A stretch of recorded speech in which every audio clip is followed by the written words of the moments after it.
How's it going, Talk Forest TV? My name is Jack, and welcome to my review of the 2019-2020 Season 4 Forest. Now, it's one of the most weird seasons I think I've ever really experienced in football, where we've had a big chunk of the season missing due to the coronavirus, and that's got to have a toll on the players. I think that's one of the reasons why Forest didn't really do that well after lockdown. I don't think we were prepared enough there were so many months where there was no football at all, and the players had to do their own personal training and do their own work from home pretty much. Whereas in the pre-season, when you have the off months, you go to America and train for some of these bigger sides. They go and play teams and pre-season friendlies. You see us, we play teams here, there, and everywhere around the UK. So it's going to be difficult for the players to have to come back and play full 90-minute matches, even more sometimes at full capacity in big games that matter towards the end of the season, and it's just going to burn the players out. I think that's what happened to Forest. You just end up struggling and not being able to play as well as you want to, and I think it is a difficult pill to take, difficult pill to swallow for Forest fans. But if you look at the season altogether, you don't look at the way we bottled it, because we'll learn from that. We'll move on. Sabi will realise you can't, you can't settle for a point in this league. You can't settle to just win by goal, lose by goal difference, for example. Lose by 1 or 2 goals to make sure you still have the goal difference you need. You can't do that in this league. You have to, if you want to get a point, you're going to have to go out and get all 3, because you can't rely on teams to help you in this league. You have to do what you need to do, and fair play to Swansea. They beat Reading 4-1 and did what they needed to do. I think if you look at the season as a whole, it's a positive improvement. We've gone from 9th under Karanka and O'Neill to a positive 7th. If you'd given us 7th at the start of the season, if they said, right, Jack, Forest are going to finish 7th this season, you take it or leave it, I'll take it, because it's positive, it's an improvement. No one knew who Sabi Lamucci was. It was a big gamble bringing him in, a big gamble bringing in the likes of Bryce Samba Sow, Rabir, players who you'd never would have told, if you'd told me this time last year, Forest going to have Bryce Samba Sow, Rabir, what do you think? I wouldn't know what to say, because I'd never heard of him before. So, we took a gamble, bought in some players, and they did the job to an extent, and it was a really positive season, given the fact that it was so many unknown players and unknown manager coming into the club. We did all right. I think the experience we've taken from the unfortunate end to the season will help us to go on, help us to know what it's like and how the pain feels, to move on and not do what we did last time. I think it's really important that they take this experience and use this low to help them push for a high next season.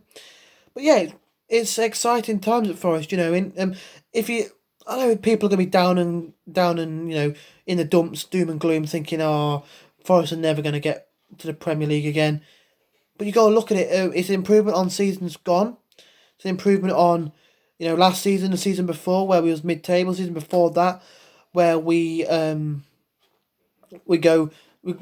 right to the wire, and goal difference helps us stay up and not even get the playoffs. So it's a really big improvement, and I think overall, if you look at the season, I'd give it probably a C plus.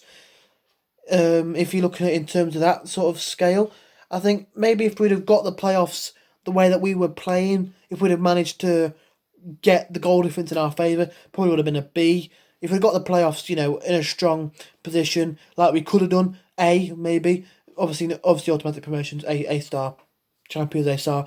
But I think it's a passable season, a season where we made improvements, we made progress, and yeah, I think if you look at the season as a whole, there's some amazing memories, some unfortunate memories you never want to think about again. But you look at Leeds at home, where Amiobi got the early goal. We got a late winner, or late crucial goal to seal the game, I guess you could call it, through Tyler Walker. Derby at home, Brentford away. Some really big games, some really big memories. And yeah, I think all in all, you've got to look at it with a positive outlook, because we've moved forward, we've made positive strides, we're pushing ourselves up the table. So I think it's positive all round for us, really. Apart from the collapse towards the end of the season, if that wasn't there, then it would have been a really good season. I think up until then, it was a really strong season. That was very disappointing, and it did leave a damp mark on the season. But if you look at it as a whole, for the whole like 98% of the season, fantastic. That last 2%, not good at all. But you just gotta look at what happened. I think I don't know if have I spoken about this already. I don't know. I'm gonna say, and you look at a crucial part was that recruitment in January. Bought in Bong, Da Costa, Diakabe, and they produced nothing. Diakabe and Da Costa, grand total of 0 goals and 0 assists. Bong played once and he didn't do anything in that game at all. By the way, the reason why I said earlier on after this already is because I've recorded this quite a few times. It's having issues with my phone. I don't know what's up with it. It's just not letting me send a video over to Dan. But anyway, you don't really need to know that. So yeah, you look at our January recruitment, and then you look at the likes of West Brom, brought in Kamil Gosicki from Hull. They brought in Callum Robinson for Sheffield United. Some big players who really helped them to push on to where they wanted to be, push on to getting that automatic promotion place. And for us, it just didn't look like any inspired signs. The people that were behind the signs looked like they didn't really know. Didn't look like it was anything to do with Sabri.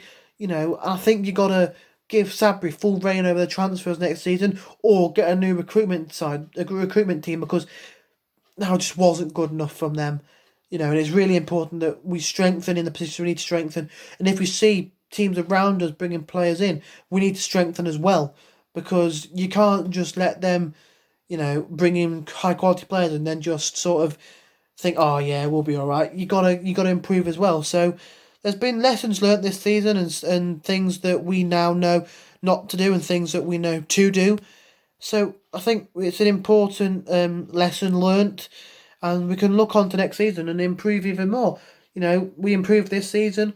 We're up 2 places. Maybe going to go up 2 places again and get playoffs next season. So it's an important season, a good place to learn things, and a good foundation to build upon, and exciting times ahead, I hope.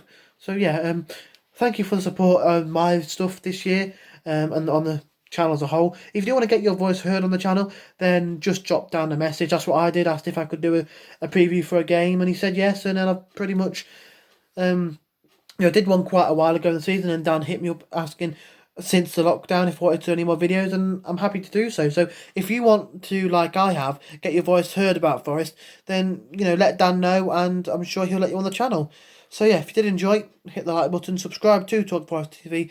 Thank you for watching, and come on you Reds.